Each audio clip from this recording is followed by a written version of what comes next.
उसको इस बात पे तवज्जो देनी चाहिए और जो बार्बरिक वायलेंस हो रही है हिंदूज, क्रिश्चियंस और दूसरी माइनॉरिटीज के खिलाफ, उसके विरुद्ध आवाज उठानी चाहिए।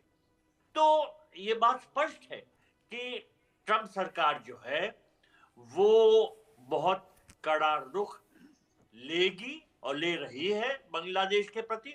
और जिस तरह से तुलसी गैबार्ड ने अपनी बात सामने रखी है, उससे ये बात बांग्लादेशियों को स्पष्ट हो गई है, इसीलिए वो आग बबूले हो रहे हैं। देखिए, अब बांग्लादेश में हिंदुओं को लगातार निशाना बनाया जा रहा है। यहां तक कि देखिए, खबरें आती हैं कि हिंदुओं के घरों में और मंदिरों में तोड़फोड़ की जाती है और आग लगाई जाती है। इस तरह की कई घटनाएं सामने आई हैं। तो ऐसी सब घटनाओं को अपनी नजर में रखते हुए तुलसी गाबार्ड ने पूरी बात जो करी है वो दुनिया के सामने स्पष्ट करती है कि अमेरिकन एडमिनिस्ट्रेशन किस तरह से बांग्लादेश में जो सूरत हाल है उसको देख रहा है। और जैसा मैंने पहले कहा, इसी की वजह से यूनुस सरकार जो है वो आग बबूला हो गई है। देखिए, बांग्लादेश में हिंदुओं की जो स्थिति है वो नरक के समान है। पुलिस प्रशासन और कोई और भी सरकारी संस्था हिंदुओं की और माइनॉरिटीज की मदद नहीं कर रही है। बांग्लादेश में जो खास तौर पे अल्पसंख्यक हिंदू हैं, उन पर अत्याचार और जुल्म ज्यादती के खिलाफ सबको आवाज उठानी चाहिए। जी। और तुलसी गैबार्ड ने यही किया है। उन्होंने बहुत ठीक किया है।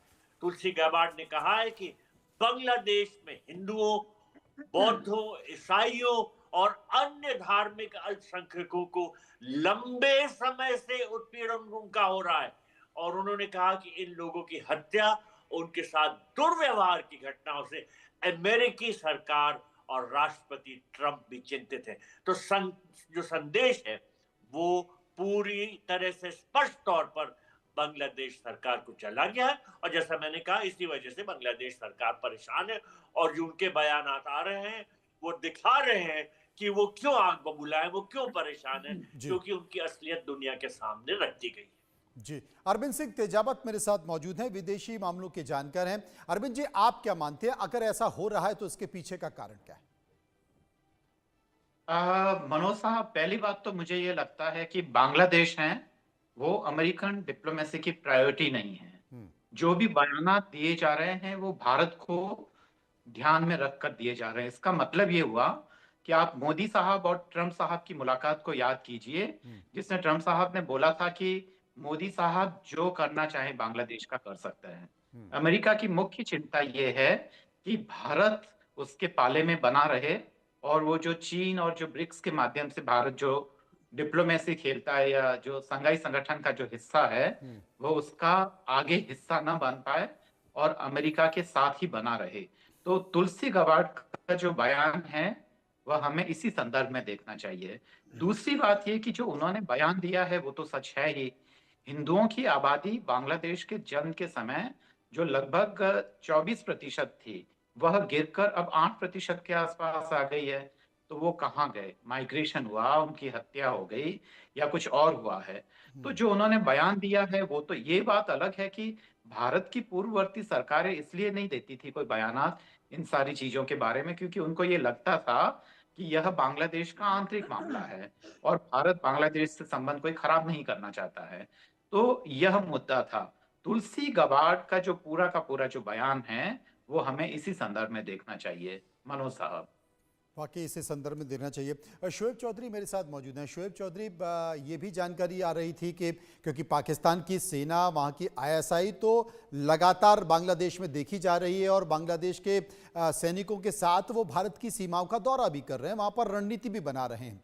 लेकिन अभी हाल के दिनों में जो चाइना के राजदूत हैं, उनकी मुलाकात मोहम्मद से यूनिस से हुई थी। किस तरह के संकेत दिखाई दे रहे हैं? देखिए मनोज भाई, आपने जो कहा Pakistani army there in Bangladesh देखा दे रही सड़कों में, बाजारों में। और और भी एक बात है कि वो जो चाइनीज एम्बेसडर ने मुलाकात की, तो 26 तारीख शी जिनपिंग एक प्राइवेट जेट भेज रहा है बांग्लादेश में यूनुस को ले जाने के लिए चाइना में, क्योंकि चाइना में वो एक डिफेंस एग्रीमेंट करेगा, तीस्ता पैरिस एग्रीमेंट और बहुत सारे एग्रीमेंट करेगा। अभी चाइना ने शायद यूनुस को कह दिया कि अमेरिका तुम्हारे साथ है नहीं, कोई प्रॉब्लम नहीं, भारत तुम्हारे साथ है नहीं, कोई प्रॉब्लम नहीं, चाइना तुम्हारे साथ है। क्लियरली यूनुस है। अभी यूनुस ने क्या किया कि भारत के खिलाफ, अमेरिका के खिलाफ एक दूसरी ब्लॉक के साथ हाथ मिला ली, चाइना के साथ। और पाकिस्तान को, अगर अमेरिका जानता है पाकिस्तान उसके एलाई है, असल से पाकिस्तान अमेरिका का एलाई कभी भी थे नहीं। Pakistan is a backstabbing nation. इसने अमेरिका का बहुत दफा बैकस्टेबिंग किया। अमेरिका के पैसा लेके पाकिस्तान ने अलकायदा बनाया, इस्लामिक स्टेट बनाया। सो अभी यूनुस के साथ चाइना आ गई डायरेक्टली ऐसे। इसके लिए मैंने कहा कि यूनुस बन गई आज की जेलेंस्की। यूरोप जैसे जेलेंस्की के पीछे खड़ा हो गई ट्रंप के खिलाफ, चाइना खड़ा हो गई यूनुस के पीछे ट्रंप और भारत के खिलाफ। और इसके नतीजे जो भाई ने कहा था कि अमेरिका भारत के जरिए कुछ करेगा, हमारे ऐसे लगता नहीं है। भारत के साथ मिलजुल के अमेरिका बहुत कुछ करेगा। और हमारे पहले जो काम करेगा ये है सैंक्शंस। Sanctions is coming. उसके आपने संकेत दिए कि हो सकता है कि कुछ सैंक्शंस लगाए जाएं, लेकिन देखते हैं कि क्या इस जो बयान तुलसी गबार्ड का आया है, क्या उस बयान के बाद बांग्लादेश की सरकार पर, अंतरिम सरकार पर कोई फर्क पड़ने वाला है, या फिर कोई ना कोई सख्ती यूएस के द्वारा लगाई जा सकती है। बहुत बहुत शुक्रिया करूंगा सभी मेहमानों का जो मेरे साथ इस चर्चा में मौजूद थे। आगे बढ़ते हैं एक बड़ी